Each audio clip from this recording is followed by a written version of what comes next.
So, hello guys! What's up? It's me again, si Mima Alicia nyo at nagbabalik ulit para sa ating panibagong video. So, ito na nga po, mga minamahal. Hindi ko lang alam talaga kung mahina lang yung kokote or bobo itong kulto ni Duterte, itong mga DBS, itong mga Duterte's Bobos supporters. Kasi nanggaling na mismo sa bibig ng patron ninyo na si Digong, nanggaling na mismo sa bibig niya. O ano yung sabi ni former President Duterte? Wala daw po siyang nakikitang problema sa administrasyon ni PBBM. Sinabi na yan mismo ni former President Duterte, naglaban bawi na si Digong. 'Di ba? From addict to hindi daw totoo, wala daw siyang problema, binabawi niya na. So nanggaling na sa patron ninyo.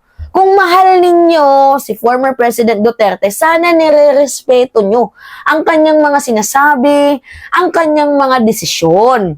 Sana man lang nirespeto ninyo. Kasi mga minamahal, habang sinasabi ni former President Duterte na hindi, I have no problem kay Marcos, walang abuso na nagaganap sa administrasyon niya. Itong mga kulto niya, nagrarally.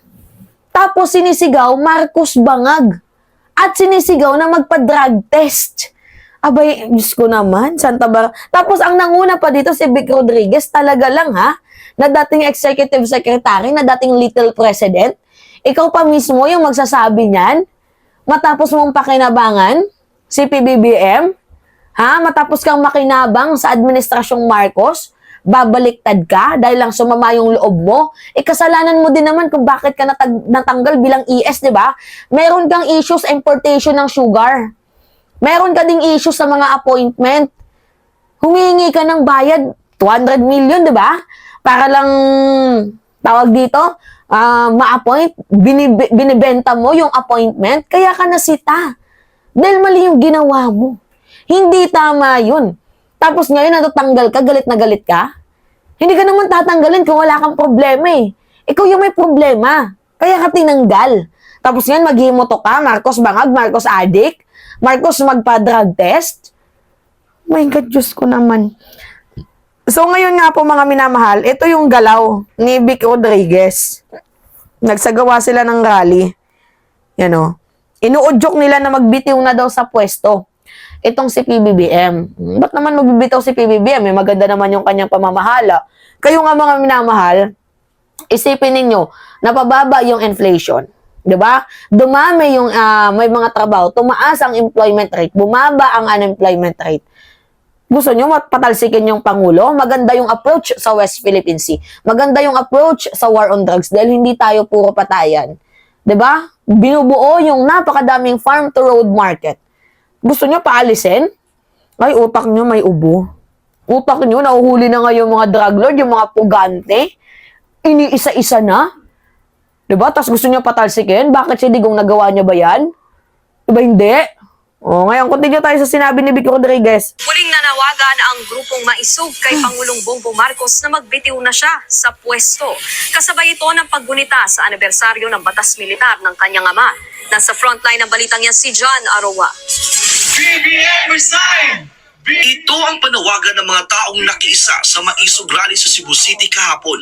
Pinungunahan yan ni Attorney Vic Rodriguez, dating Executive Secretary ni Pangulong Bongbong Marcos. Hinamon niya si Marcos na sumailalim sa drug test. Kung wala kang tinatago, mano ba namang sumailalim ka sa isang open, fair, and credible hair follicle drug test? Bilang ama ng bayan, bilang ama ng Republika ng Pilipinas, ikaw dapat ang nagsisilbing pinakamabuting ehemplo. Matatanda ang may kumalat na video umano ng Pangulo habang gumagamit ng illegal na droga. Una itong ipinalabas sa isang maisog gathering sa Los Angeles noong Hulyo. Agad itong pinabulaanan ng mga opisyal na malapit kay Marcos. Nang matanong kung tatakbo siya bilang senador sa susunod na taon, sagot ni Rodriguez. I'm still in the process of completing my discernment and consulting many people. But I can hear them. Naririnig ko naman sa pag-ikot ko ng bansa.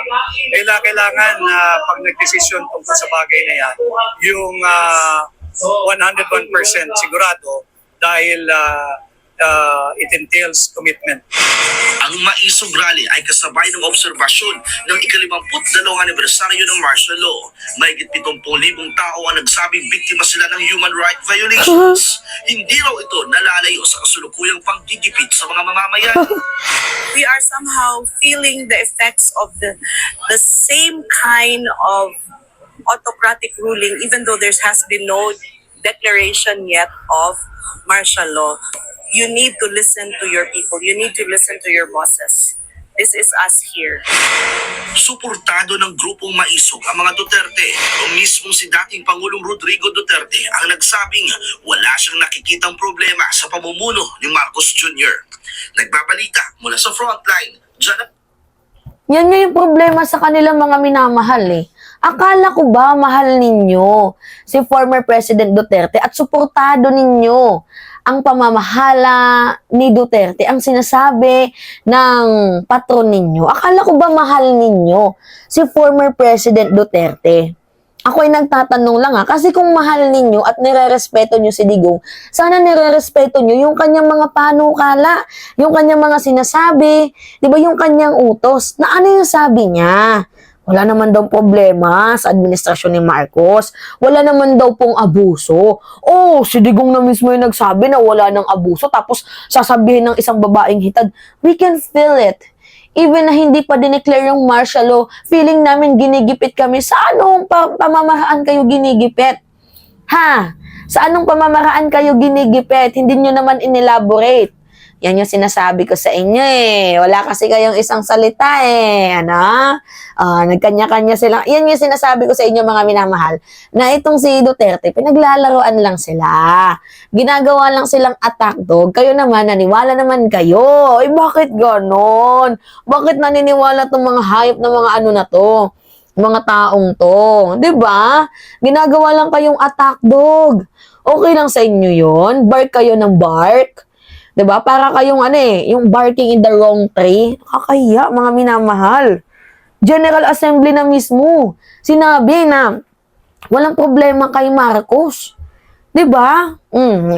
Well, hindi din naman ako naniniwala sa sinabi ni Digong. Baka malay nyo nga naman, itong si Duterte ay lumulusot dahil malapit na yung ICC. 'Di ba? Iniiwan tong mga hayop na to, yung mga attack dogs niya, iniiwan niya para maisalba yung kanyang sarili. Kasi wala naman pong ibang sasalba sa kanya kundi yung kanyang pababain niya, yung pride niya. 'Di ba? Panibagong tactics nila yan, mga minamahal, delaying tactics. Na kung saan aamuhin nila si Marcos. And after nilang maamo si PBBM, doon na sila aatake. Naku, kilala na natin sila, mga minamahal. Hindi na po bago sa kanila ang pagiging balentong. Kung si Digong nga bumalentong, 'di ba? Yung mga kasamahan niya pa kaya, marami na nga mga minamahal ang nag-aaway-away sa grupo nila eh. 'Di ba? Nagkakabalentongan na sila. So, yun nga po mga minamahal. Yan po yung balita, mga loka-loka, no? O si Digong na mismo yung nagsabi, hindi nyo sinunod. Anyway, it's me again, si Mima Alicia nyo, at nagbabalik ulit para sa ating panibagong video. Maraming salamat, mga minamahal.